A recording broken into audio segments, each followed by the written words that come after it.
एक तस्वीर आपको दिखाते हैं, अब सीधे आपके लिए चलते हैं, जो कि पूर्व राष्ट्रपति प्रणब मुखर्जी की अंतिम यात्रा की तस्वीरें आप देख रहे हैं। कल निधन हुआ था और आज 9 बजे से लेकर दोपहर 12 बजे तक लोगों ने आज उन्हें उनके अंतिम दर्शन किए। अब जो तस्वीरें आप देख रहे हैं ये उनके अंतिम सफर की तस्वीरें हैं। प्रणब मुखर्जी का अंतिम दर्शन कर रहे हैं, अंतिम सफर से जुड़ी हुई ये तस्वीरें। पूर्व राष्ट्रपति प्रणब मुखर्जी, जिनको थोड़ी ही देर पहले राष्ट्रपति रामनाथ कोविंद और साथ ही प्रधानमंत्री नरेंद्र मोदी दोनों ने श्रद्धांजलि अर्पित की, श्रद्धा सुमन अर्पित किए, उन्हें नमन किया, उनके अंतिम दर्शन किए और अब अपने अंतिम सफर पर निकल पड़े हैं प्रणब दा, जिन्हें प्रणब दा के नाम से पूरा देश जानता है, जिनका जो योगदान इस देश में रहा वो कभी कोई नहीं भुला पाएगा। और पूरे सम्मान के साथ अब उन्हें अंतिम विदाई दी जा रही है, अंतिम सफर की तरफ।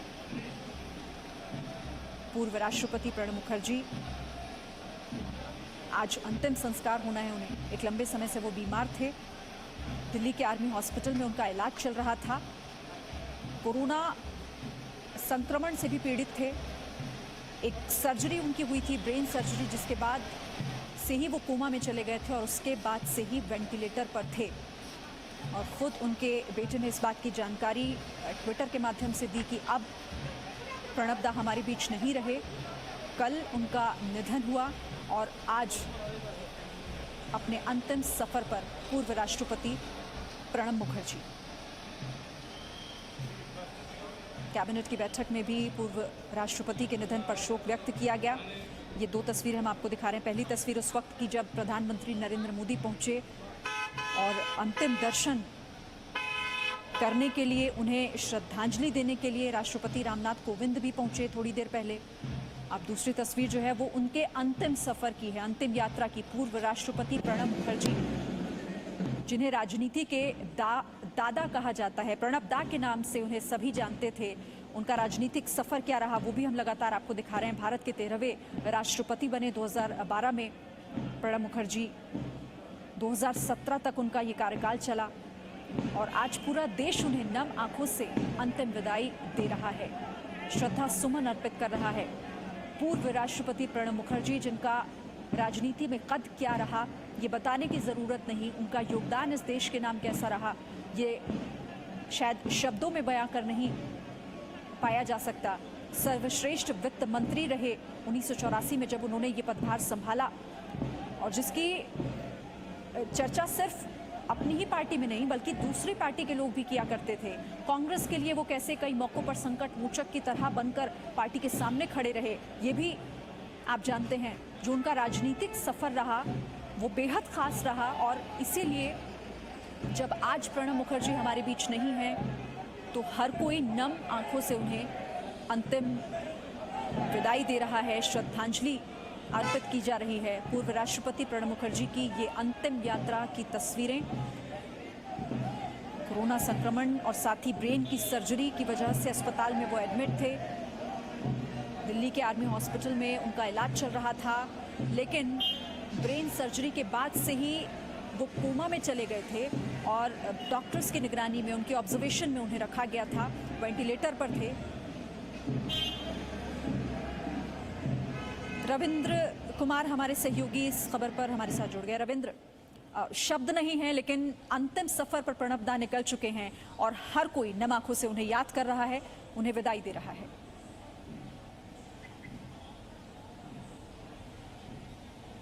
बिल्कुल, अपने घर से अंतिम यात्रा और जो अनंत यात्रा है उसके लिए प्रणब मुखर्जी का शव निकला है। जो सरकारी जो प्रोटोकॉल है उसके तहत सलामी गार्ड के साथ पुलिस सेना के जवान उनको श्रद्धांजलि देते हुए ले जा रहे हैं।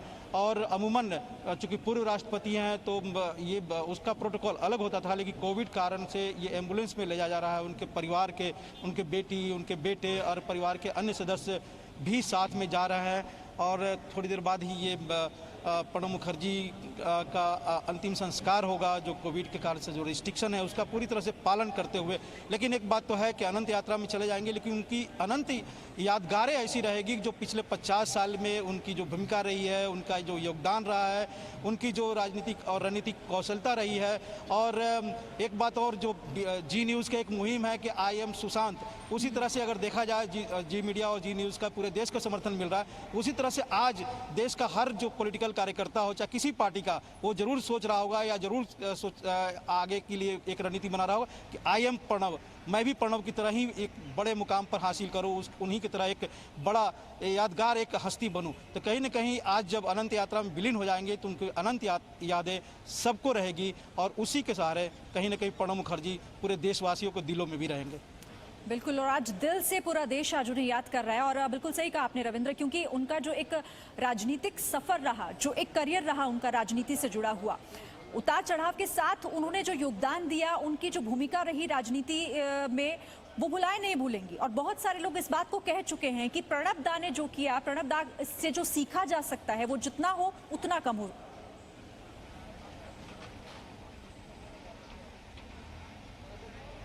बिल्कुल, देखिए राजनीतिक कौशल एक तरह से कहा जाता है कि लिविंग कंप्यूटर थे, इंसाइक्लोपीडिया, आंकड़ों की बाजीगरी हो या आंकड़ों की याददाश्त, हर चीज़ में माहिर थे प्रणब मुखर्जी। और खुद हम लोगों ने, आप लोग सभी ने देखा, उनका कम से कम यूपीए शासनकाल में 10 साल के शासनकाल में एक संकट मोचक की भूमिका में रहे। जब भी ऑपोजिशन, हालांकि उस समय ऑपोजिशन भी काफ़ी स्ट्रांग था, बीजेपी और एनडीए, जब भी ऑपोजिशन किसी मुद्दे को लेकर सरकार को घेरती थी और सरकार के पास कोई जवाब नहीं होता था, तो प्रणब मुखर्जी को आगे किया जाता था, चाहे लोकसभा हो या राज्यसभा।